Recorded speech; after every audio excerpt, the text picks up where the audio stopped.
He believes in, you got to believe it our way or the highway. Well, yeah, that's exactly it, Mark.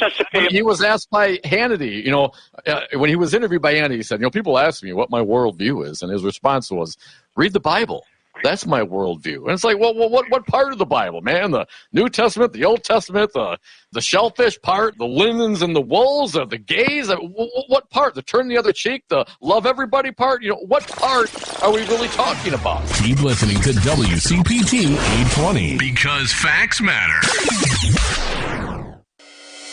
2 years ago, the bipartisan infrastructure law was passed by Congress and signed into law. It was a once-in-a-generation investment in America's infrastructure that strengthened the American economy and our global competitiveness, while lowering costs for middle-class families across the country. The law is rebuilding America's roads, railways, and bridges. It's created good-paying clean energy jobs that boost middle-class families and support domestic manufacturing. And it's tackling the climate crisis by protecting us from future natural disasters, reducing greenhouse gas emissions, and expanding access to clean drinking water. But more must be done to combat the climate crisis, so we build upon the progress we've made and don't go backward. Please call your representative in Congress at 202-224-3121. That's 202-224-3121. And tell them to keep investing in a clean energy future that fights climate change. Paid for by House Majority Forward. This is WCPT 820, where facts matter. The following program, Collaboraction Radio, is sponsored by Collaboraction, and to the extent applicable, their guests. The views and opinions expressed therein do not necessarily reflect those of NewsWeb Radio Company or its management.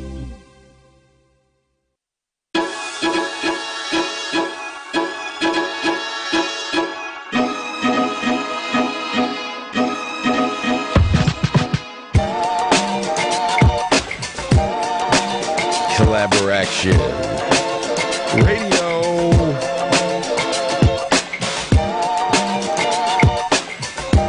It's December 23rd, 2023. Yeah. Radio. That's right, Sammy. Sammy Rangel's on the station today with me on Collaboration Radio. Yes. Oh, I do hear an echo.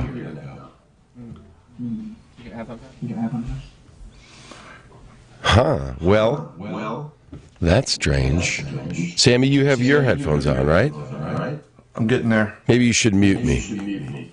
Welcome, everyone, to Collaboration Radio, at the intersection of art, activism, and social change. And yes, we are in an echo chamber of sorts here in December of 2023, where everything we say and do gets sketched onto a digital chalkboard, if you would. So what does it all even matter anyways? It's all recorded, whether we know it or not. And today we're going to be sketching our time with a very special guest here at Collaboration Radio, a friend of the company, a board member, and a personal friend and brother, but really somewhat of a teacher, just by being him, being he. Sammy, are you with me? Can you hear me? I am. I'm just getting an echo, and I'm trying to make sure it's not on my end. Oh, it's not here anymore. We don't hear you. They don't hear it on the radio. Oh, yeah, it is on your end. But it's clean on your end. I'm trying to get my my headphones up and on, but I'm good to go. Excellent. I do hear I hear an echo of me on your end. Yeah, you have to make sure your speakers aren't on. You only have headphones. Okay, give me 1 second. No problem. Take your time. You've overcome more difficult things in your life, that is for sure. And we're here live on WCPT 820 AM, Chicago's Progressive Talk Radio, with Collaboraction Radio. We're also live streaming on Facebook and WCPT.com and available afterwards on demand on Apple Podcasts, Spotify, YouTube, SoundCloud, you know, where you get your digital stuff. I am Anthony Mosley. I'm Collaboraction's Artistic Director. And Carla couldn't be here with me today, but Henry is with me. Absolutely. What's going on, Henry? Not much. It's been a great week, though, and it's going to be a even greater weekend. We're having about 30 over tomorrow for the Christmas Eve. Oh, wow. Yeah, my wife's family will be coming over in droves. They are mostly a bunch of wonderful Colombians, mostly from the Medellin area. Sounds fun. Paisa, and we do lechon. So we will be eating some roasted pork tomorrow. Ooh, I'm jealous. And we'll have the Bears game on, and I am in the fantasy football semifinals. Ooh, okay. And that's all on the mix. We'll have the fireplace going in the backyard. It's going to be 50 degrees tomorrow. I don't really dig it. Yeah. It's been raining when it should be snowing. Yeah, it's been crazy. It's been crazy and crazy. But that sounds really comfy and cozy. Yeah, it'll be great. What about you? My dad and sister are in town, so we're all just going to be getting together, seeing each other, which isn't, doesn't happen all the time. So it's going to be very fun and very cool. I don't know what we're eating or what the plans are really, because I'm a bad son who never asks follow-up questions, but, it'll be fun no matter what. That's not a bad son. You just have a lot of faith. Exactly. In your family. You're like, hey, at least we're together. How bad can it be? Exactly. All the details, they're whatever. And we just got through the winter solstice. Oh, yeah, true. The shortest day of the year. True. So this is like, I feel like I'm doing okay considering how dark it is. Exactly. I started, I found I was vitamin D deficient last year. I started my doctor gave me 10,000 units of vitamin D, 1 per week for 12 weeks, and it fixed me. I was really tired and sluggish, and then like, yeah, you're vitamin D. Because we live in the vitamin D belt, basically. A little south of St. Louis and north of that is the vitamin D deficiency belt. If you live where we live, you cannot get enough vitamin D from the sun. You have to supplement. That's interesting. And that makes sense. Vitamin D is really important, so get some vitamin D. And it's a unique time as we close out the year, and no matter what's going on in your life, I hope you'll be able to find some time to slow down, reflect, and celebrate the days getting a little longer, because we're still alive. And as long as we're alive, there's a chance. There's a chance that maybe things will get better. And our guest today is a real metaphor, a living, breathing story of things can get better. And you should never give up on a person. And you should never give up on yourself. And the things that hurt us can actually teach us. Collaboraction Radio, and that's Sammy Rangel, and we're going to hear from Sammy in a little bit. Collaboraction Radio is sponsored by the Joseph and Bessie Feinberg Foundation and donors and members like you. Email radio@collaboraction.org to get an ad or sponsor, and go to collaboraction.org to learn more. Become a member for as little as $1 a month. Get in the know, support the work, like the 2-time Emmy Award-winning Trial in Delta and our youth program, The Light. Today's episode is also sponsored by AV Chicago, Chicago's leading provider of AV production and event management services. Collaboration, what are we? We're a 27-year-old nonprofit. Our mission is to build knowledge, empathy, dialogue, and action. And we do that first through theater and live events, and now through film and documentaries and web series and radio. And we leverage the power of storytelling and community to cultivate positive social change. We're getting ready to announce auditions for our youth program, The Light. And we have another big organizational announcement about a new home that we hope to be able to kick off the new year we're gonna play our a rerun next week while we're on hiatus. We're gonna play the Dilla episode about the history of Chicago, and then we're on January 6th. We're gonna have the 3-year anniversary of the insurrection of January 6th. So we're going to be exploring that special day in American history. And if you or somebody you know was at the insurrection of the Capitol, we'd love to talk to them and maybe have them on the show.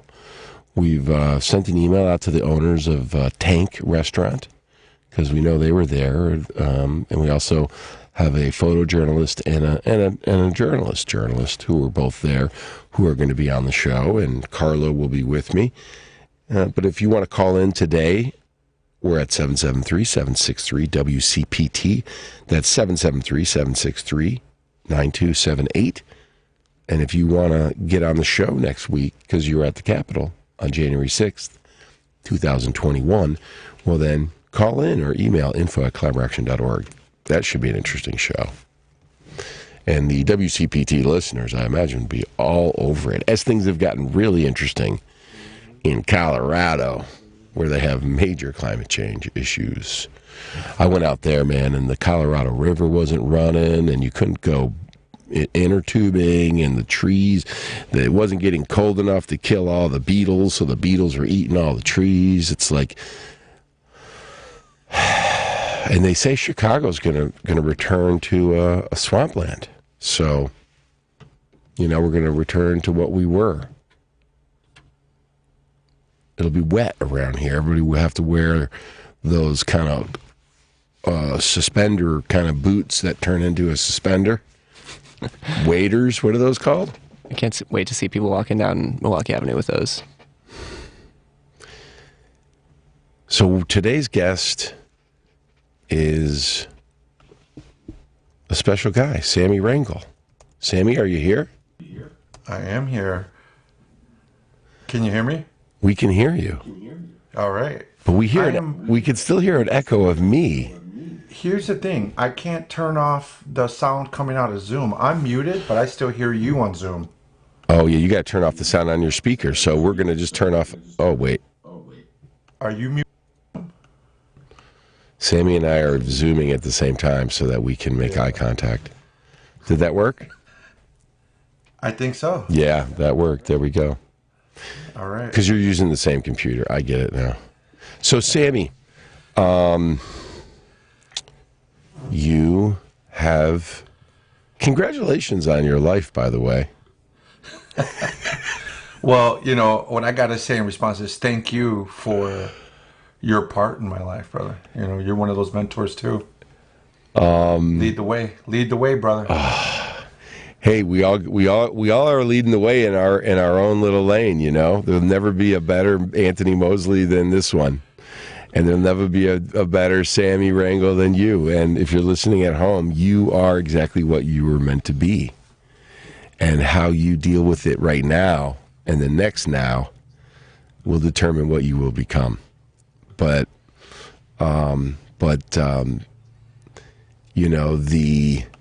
the path that we are gifted as being alive, as being a miracle of humanity, is not something that we should scoff at, And don't beat yourself up over things that are not in your control. Sammy Rangel is also known as the Life Technician. He's made it his mission to scale the ability to share methods and messages of healing across the world. Having mastered his own journey of healing, he understands how to pull that out of each of us. Sammy co-founded Life After Hate, a very unique nonprofit organization founded and operated by former violent extremists. He's the author of Four Bears, The Myths of Forgiveness, an autobiography chronicling physical and sexual abuse he endured as a child, which eventually led him down a path of self-destruction and more than 15 years in prison, and his path of change and recovery. That's Four Bears, The Myths of Forgiveness. In August of 2012, he founded Formers Anonymous, Performers Anonymous is a national self-help group based on a 12-step model for those addicted to street life, looking for support and answers about change and recovery. And he is a beacon of light in the communities he works with. And I'm proud to say that Collaboraction is one of those communities. Welcome to Collaboraction Radio, Sammy Rangel. I'm happy to be here, man. Let's do it. So we're going to play the end of his TED Talk from Budapest. And I highly recommend going back and listening to the whole TED Talk. But before we do that, you know, if in the world of Marvel superheroes, if you are a superhero, what is your origin story? What did you go through that prepared you to be able to help others in a way that only you can do it? And I know this is a loaded question because I know about your life, but give our listeners just maybe a short, simple answer about, like, what is superhero Sammy Rangel's origin story? Came from a doomed planet. That's for sure, man. You know, as you know, I was midway through my life when I found out my mom was 9 months pregnant with me when she tried to kill my 2-year-old brother. She beat him with a Tonka truck and caused massive damage throughout his body. That was in '69 when that happened. And, you know, I think that just sets the tone for the next 20 years of my life, you know, where, well, really 29 until I got my act together. Are we PG too, by the way? Do we not? Yeah, we are PG. Okay. All right. Just I caught myself. So, you know, it's not uncommon. Severe abuse, neglect, torture, starvation, you know, sleep deprivation, deep humiliation, sexual abuse, allowing other family members to abuse us and sexually abuse us. And then, you know, here I am 54 years later with my family still trying to gaslight me like this stuff didn't happen and it isn't true, you know. And I didn't even know I had a brother until I was 45 that had, you know, from this situation. I knew I had my brothers from after that, but I didn't know I had an older brother. And so, you know, just a lot of families who suffer that kind of abuse, a lot of secrets, a lot of incestual type relationships. And I'm not just talking about sexual incest. It's also the total enmeshment of family dynamics and roles and just the way those things play out. There's no boundaries and there's no limits to the amount of ignorance that come out of dynamics like that. And so, not knowing this, man, I embodied it, and I used that abuse to turn me into something that I felt would protect me in life. And so I became very violent. I threw myself into aggression. I didn't have a lot of hate. I really just wanted to protect myself. You know, I didn't want to be abused by my parents or by anybody else after I ran away from home. And so I just started to emulate my parents. I started to emulate the other people in the world around me who I thought were strong and powerful. And to be honest, man, my definition of safety was to be aggressive. You know, I saw the people who were most aggressive seem to have the most protection and the most power and the most ability to control their environment. And so I went after that. I went after that intentionally. And, you know, the Illinois Department of Corrections did the rest. You know, they put me in some very hostile environments, and where somebody with that kind of mentality is vulnerable to what they see around them, man. And I went in a street punk, gangbanger, scrappy, big mouth, aggressive kid, and I came out violent, angry, hostile. I survived a race riot walking in the door, you know. literally almost lost my life and almost gave up my life for that. In many ways, I did give up my life for that. I went down a path of radicalization when I spent year after year after year after year in the hole. I came out and I was a lot of anti-government, anti-law enforcement, anti-white, I was fed information that was accurate, but it wasn't used to really tackle the problem. It just encouraged more of the problem by meeting hate with hate and meeting violence with violence. And then, of course, a few years later, here we are. Well, you're right. And a few years later, there we were at the New York Public Library for an a global award ceremony from UNESCO, and you were presented the Global Medal of Hope from Forrest Whitaker. So you went kind of a far way from the hole to the top of the mountain of international global recognition for turning your chi around and taking all of that had been done to you and being able to actually make it on the other side and help others get there too. It's the folks that, if you just heard this for the first time, right? It's really what?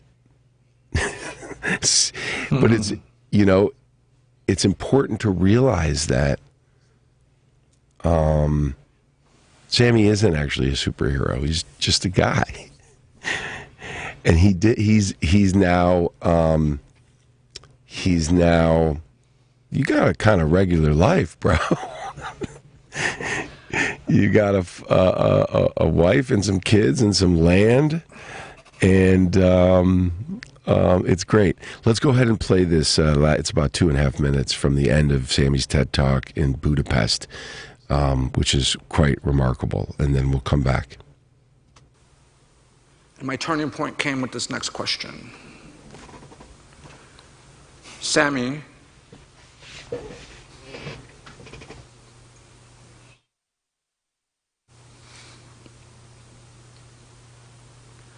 have you ever hurt anyone the way your mother has hurt you?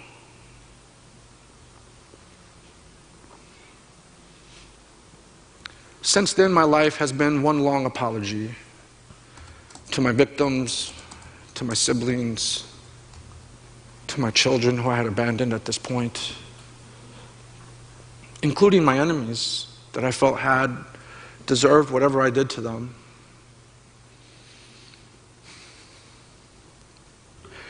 And as you can see, getting to this point is still very difficult to talk about. So I didn't want to mess up my final point, so if you bear with me, I'd like to read it to you to make sure that it comes across clear, as I feel that this is the most important part of this message.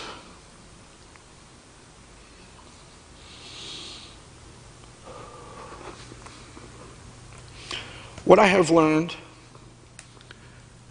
is, although the details of our lives may be different, the underlying process of getting stuck or suffering in our parts of life is the same for all of us.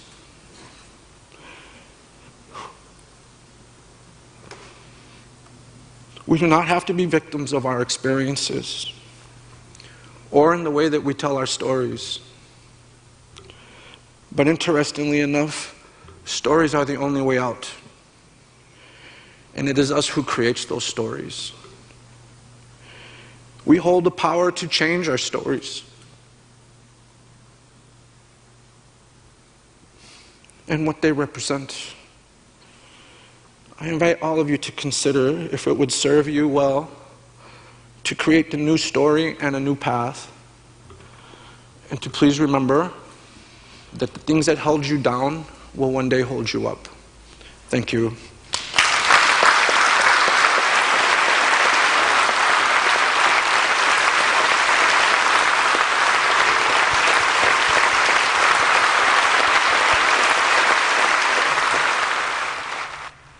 That was Sammy Rangel from his TED Talk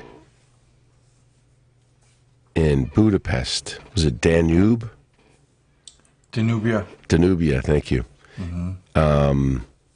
And talking about the importance of sharing our stories, writing your story, those things that hold you down will what? One day hold you up? That's right.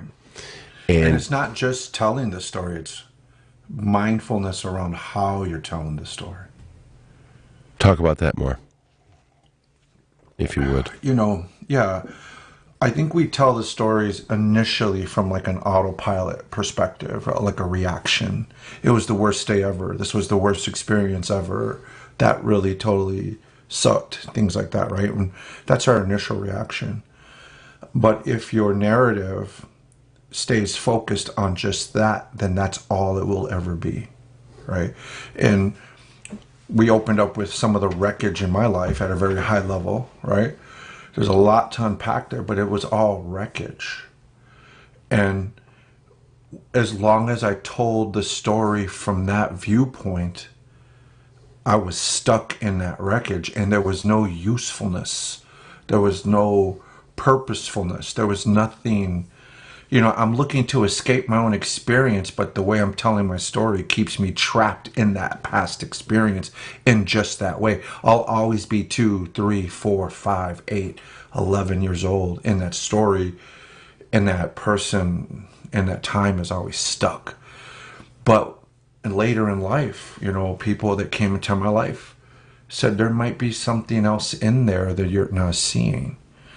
And I couldn't, initially, when I wrote the book, Forbears the Myths of Forgiveness, one of the myths I had was that if I told the story in any other way other than the way I was telling it, that it would lose its value.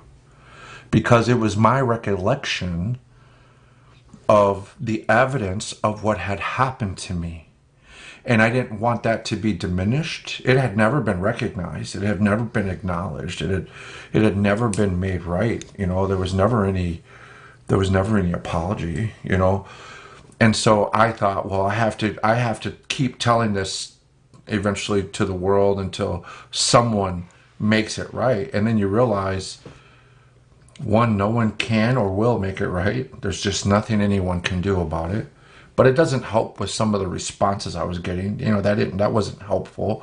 But on the other side of that, there were plenty of people trying to help me see things that I couldn't see. And so when I realized that my wreckage could also be a message, that was the first time that what I thought was garbage actually became material and was the only material I had from which I could build a life. There was nothing else I could use to build my life from other than the wreckage that was there.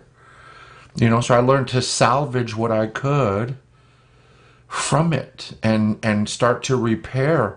And here's something I've learned recently.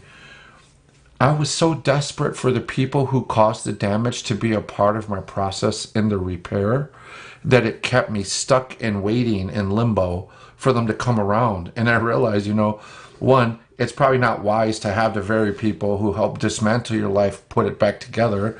And two, if I'm moving at their pace, it's obvious all these decades later, I'd still be waiting, in some dark, desolate hole. No one would be better served by that. And you lose your own agency, allowing the people who hurt you to continue to have the control and power. And that's a very powerful statement, but take it a step further. I went from not knowing I had agency to becoming aware that I had agency. Because when you are a victim of something like that, it's stripped from you. And when it happens at such a young age, especially, you're never informed that you have agency. From the time I was in the womb through most of my adult life, other people always controlled what happened to me and what I was supposed to do and think and feel and act, where I spent my life, what condition, I was unaware that I even had agency. That was an awakening to realize I had a choice in the matter of my life. If you could pick one moment, and I know we've talked about this stuff, but this is for the radio show, and every time you tell a story, it's from a different place. We're not the same person we were. What was the, if you could put your finger on in your memory, what is the moment of the awakening? Well, just to be fair to the listeners who might resonate with this, or who might be trying to help others who resonate with this, through their process. Normally, there are moments throughout your life that are sent to you, but you're not in a place to receive it. So you don't really know it, but you're storing those nuggets, but you don't know that you're storing them, and you don't know that they have value. They're just there. They're placed inside of you in a sense. When the moment comes, when there's a breakthrough, and here's what made Life After Hate and all the other work I've done through social work successful. I've known this a long time, and it was because it was given to me and demonstrated, which is where my awakening happened, was when I was finally listened to in a sincere, empathic, compassionate environment, setting, and person. It was embodied by a person. I had been screaming my whole life, I'm being hurt, I'm being killed, I'm being murdered, I'm being abused, I'm being raped, I'm being starved. They're not letting me sleep. They're beating me, and these are the things that and it fell on deaf ears anywhere I turned, from being a child to an adult, from being, as soon as I could start to ask for help, it just never came. And oftentimes put back in the environment by the people I was reaching out to help from. Like, they just put me right back in the midst of these folks. Like, there was no escape from that, right?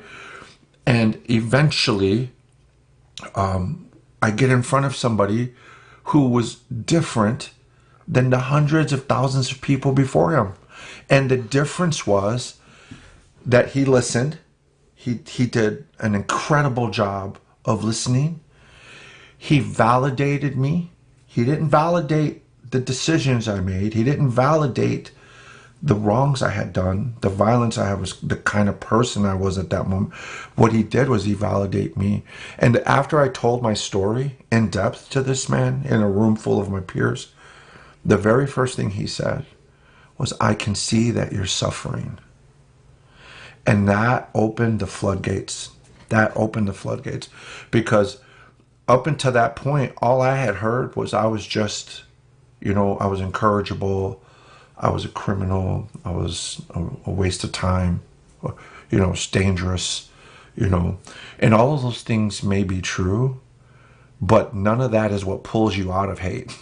None of that is the thing that helps you turn. It's when he said, I can see you're just a person who suffered at the hands of others in a very terrible way. And he didn't say I'm sorry, but it was like, it was the one thing I was waiting to hear. He let the dam open and it just came out. And from that moment, right, that was a breakthrough. But from that moment, I was completely vulnerable. Like, I didn't have any defenses because he gave me no reason to be on guard. The way he listened and empathized, it was magical.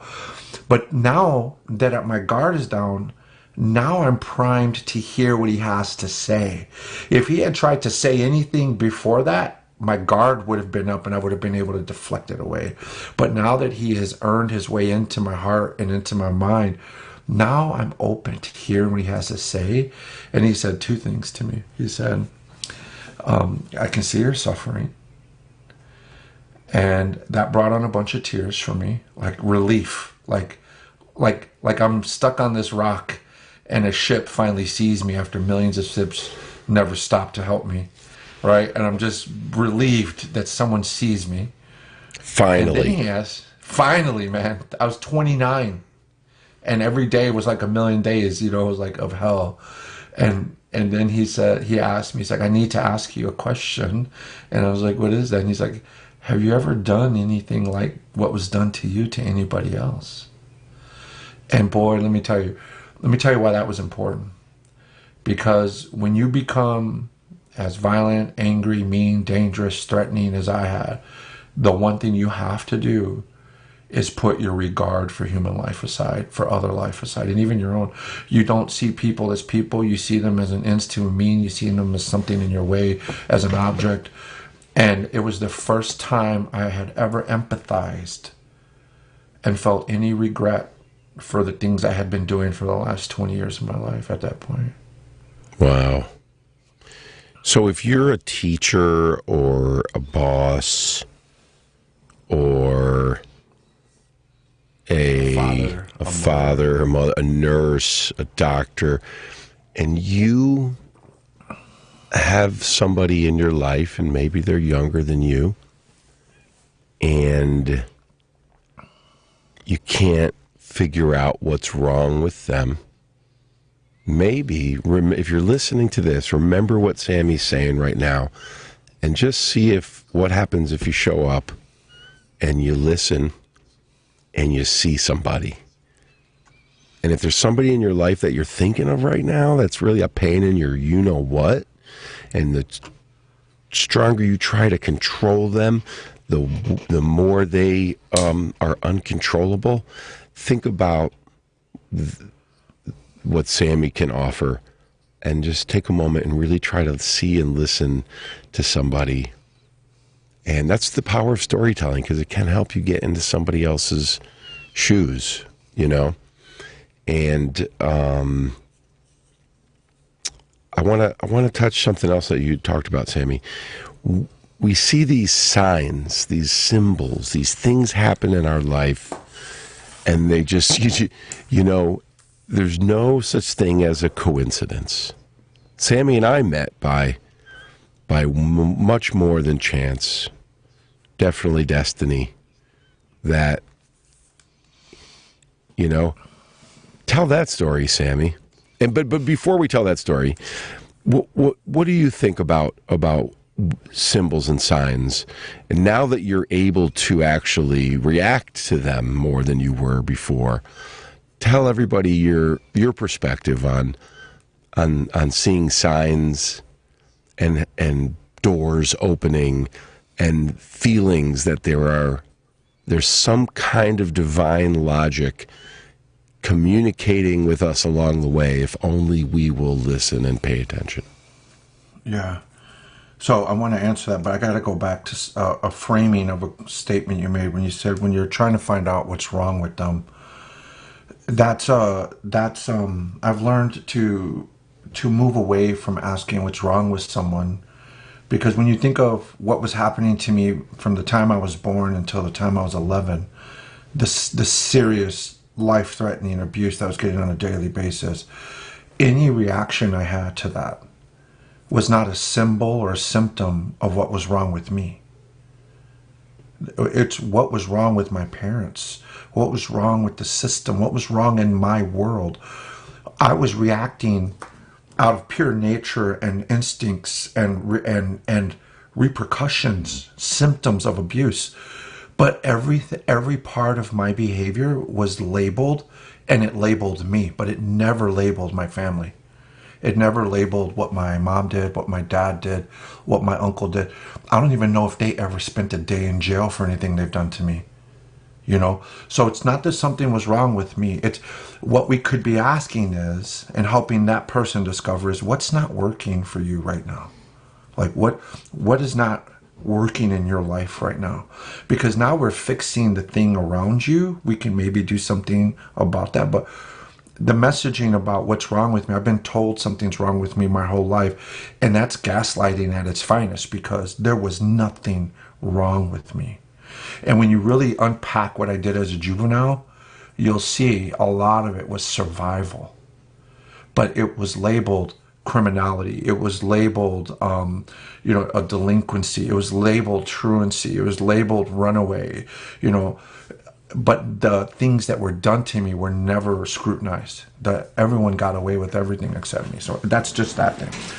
Now, to see the signs the way I see them, the way you described them, and when we talk about my 12-step group, Formers Anonymous, one of the things that is rejected a lot by people who come out of a world like mine, who have ended up going into prisons and forced treatments and foster homes and group homes and spent years in the hole. We struggle with the framing of religious, anecdotal, entities, right? Because we feel by the time we get to the point where we're so violent, we feel that our grievances were taken to the world and ultimately all the way to God, and they fell on deaf ears, and so we become very distant from anything like that. So that's one thing we're working against. I think it's a symptom of all the hatred we've experienced, and you become very pessimistic about life. So what Formers did was take this idea of spirituality, and I stole it from social work, because when we talk about spirituality through the lens of social work, we're not talking about religion. We're talking about what makes this person feel connected to people, places, and things around him. What are those connections, right? And so for some, it could be a spiritual entity like God, Jesus, whatever, what have you.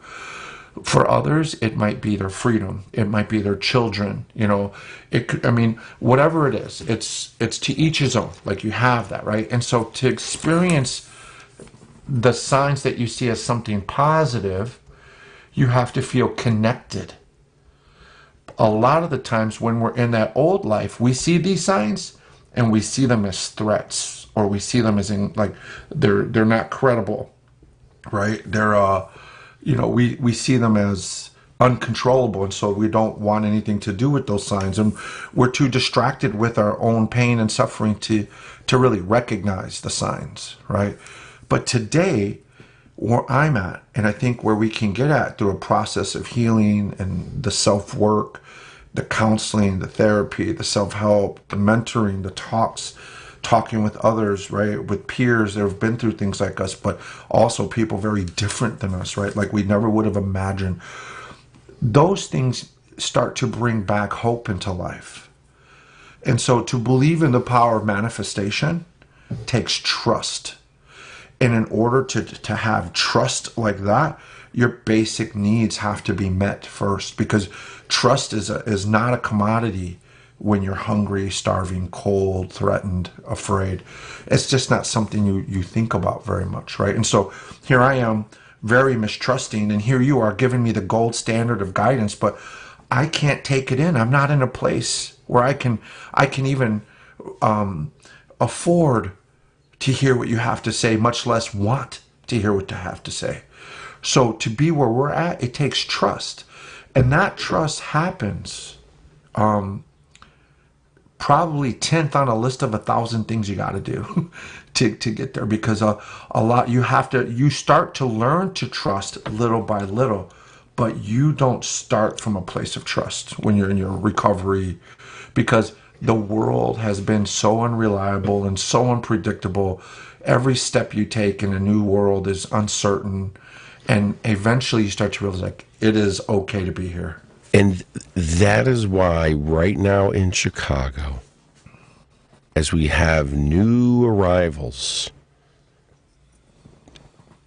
experiencing their first Chicago winter, without jobs, without homes, without knowing where their next meal might be coming from, it's really up to us to take care of our new community members so that they can have that baseline.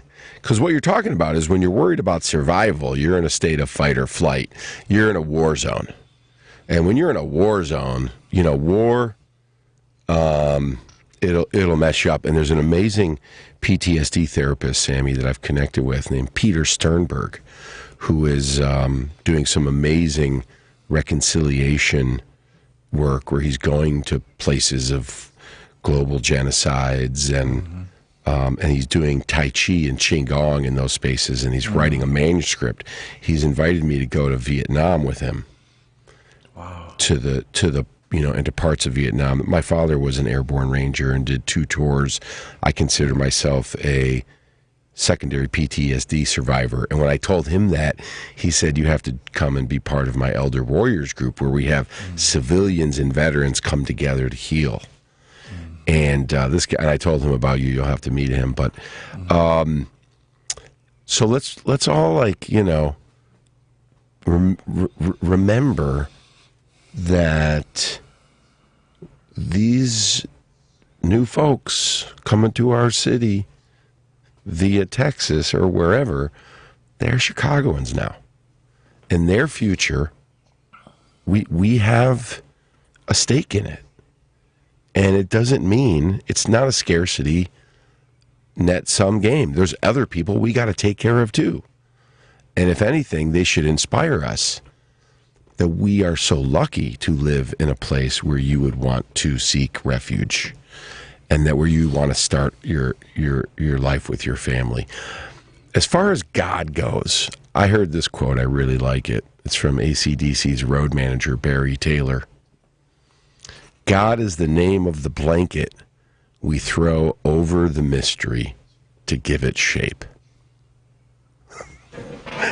God is the name of the blanket we throw over the mystery to give it shape. And I know a lot of people are like, yeah, I know what God is. You don't. Unless you know it's something inside of you and that you are also part of it, I would say. And that's why they call it faith, right? And isn't it funny that you mentioned that you need to have, trust, you said. And so when you watch the Bears game tomorrow, do you have faith in what?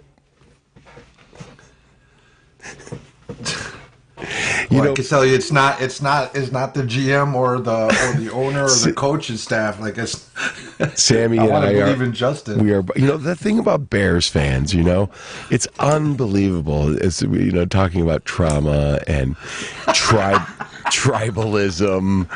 You know what I mean? It makes sense. Like we get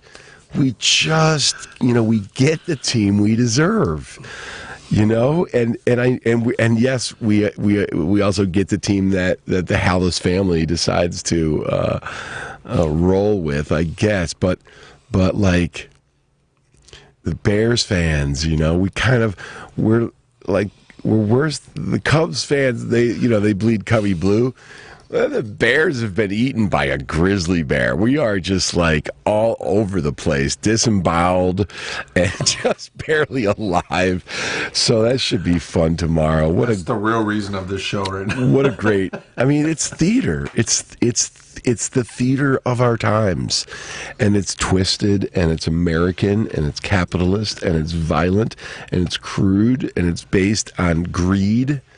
And it's going to take us moving beyond a football culture to get beyond tribalism, to get beyond Cubs versus Sox, red versus blue, Biden versus Trump. In Italy, they have 50-something political parties. And it's like a battle royale to see which color of the rainbow the people want to shine. And so what can we do about it? We all got to worry about ourselves. Focus on ourselves. If you want to see change in the world, start with yourself, which is why I have actively been trying to learn and be a better white man, ally, dude, dad, and I got a lot of work to go, and I am where I am. What about you, Sammy? You said I live a regular life. For me, it's far from regular. I think I'm living a dream life right now, and every so often I wake up and I wonder if I deserve it. And then there's other times when I can't believe I have it, that I've gotten here. But I spend most of my time feeling grateful, But on the inside, I'm still, I have to work very hard to pay attention to that other side of me. it's no danger of rearing its head up. And one of my friends and mentors and coach named Marcus, he asked me one day, he said, hey, how many times do you feel like you've come close to crossing the line since you've been out and changed? I said, 1,000,000 times. Right? And he's like, and in those 1,000,000 times, how many times have you actually crossed the line? I said, I haven't. And he said, okay, your whole program is built on the premise that people changed and can change. So when will you accept that is no longer the way you are and will ever be again? Which was to be violent and aggressive because I feel it and I have those thoughts. I mean, I can't escape that stuff. And so for me, my process of change, I am still trying to be more gentle. I'm still trying to be softer. I'm still trying to be lovable. I'm still trying to be more loving. And I think people that know me would say, you're all of those things. But it's not there's no endpoint to that. I'm still an asshole. Excuse my language. I'm still aggressive. I'm still rough.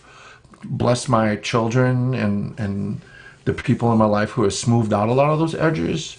But if you spent any amount of time with me, you would realize I'm a work in progress all the time. And I accept that. I love that. I read. I walk outside all the time. I do things that bring me peace. I think for the first time, Anthony, in my life, since I've moved out here, I have been focused on just having peace in my life. And I find peace is even more fulfilling than happiness.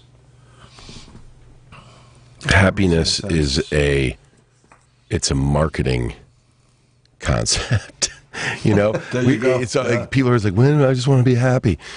Well, you go in the bouncy house, you're going to be happy for about 6 minutes while you're bouncing around. And guess what? Pretty soon it's going to be purgatory. You don't want to be freaking in the bouncy house. I mean, it's just, I think it's really about just being able to be aware that we're alive, not forgetting it, not forgetting the gift. And if you're born, it's 1 in a trillion, the odds of being born. If you're in a healthy body and you're not in survival mode, if you're not trying to not get abused or beat or starved or kicked or shot at or bombed, then you should work to make sure other people can get to that spot. Because if everybody got there and made it their focus to help other people get better, guess what? All of our problems would go away. Well, what do they say? That the best way to defeat your enemy is to make him a friend. Right? And are you calling me your enemy? No. But what I'm saying is, what the talks that you have had and brought the community together with, what you do is you bring people to this space where for the first time in maybe their whole life, they're hearing something that challenges their global narrative around people, places, and things that they've had all these preconditions and bias and beliefs about. You were talking about the new arrivals, but I'm also thinking about South Side of Chicago. I'm also thinking about the projects. I'm also where just like this Netflix documentary called Leavenworth, the guy says, in Afghanistan, you have 7, 8, 9, 10 generations of people born into a climate that they're not responsible for, that has only been war zones. And I'm like, shit, my bad. Darn, that is happening. That is happening in these neighborhoods that I visit and that I'm from. It's my story is 10 generations older than my family's story. I'm the first one to get out of that.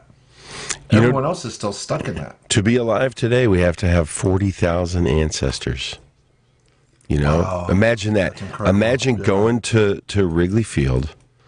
There's 40,000. Every seat and standing room is there, and you're getting up to the plate, and your ancestors are rooting for you.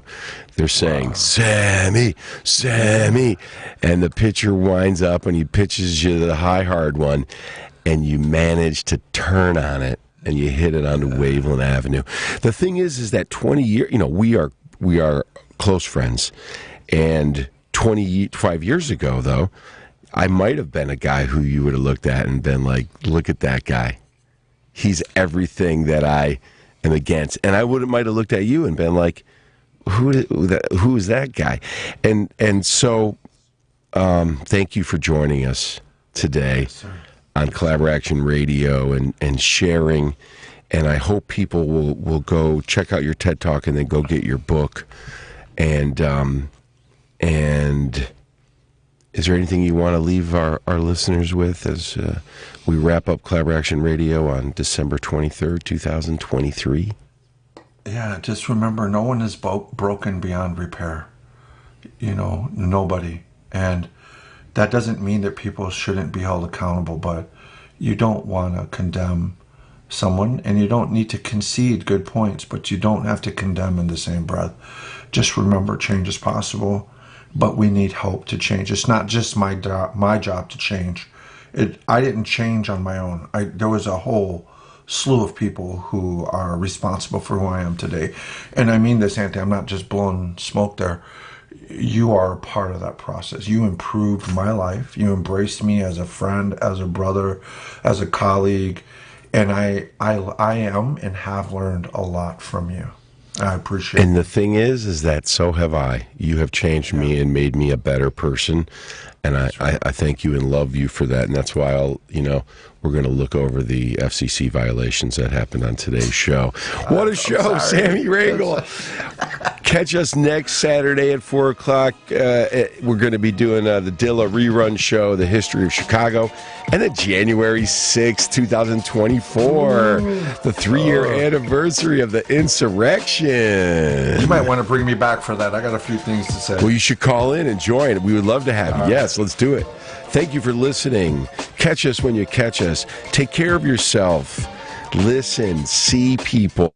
The preceding program, Collaboraction Radio, is sponsored by Collaboraction, and to the extent applicable, their guests. The views and opinions expressed therein do not necessarily reflect those of NewsWeb Radio Company or its management. Sometimes life is wonderful, and sometimes it's not. Cherish the good, but always be prepared for life's challenges. At Private Healthcare, we provide the peace of mind you deserve.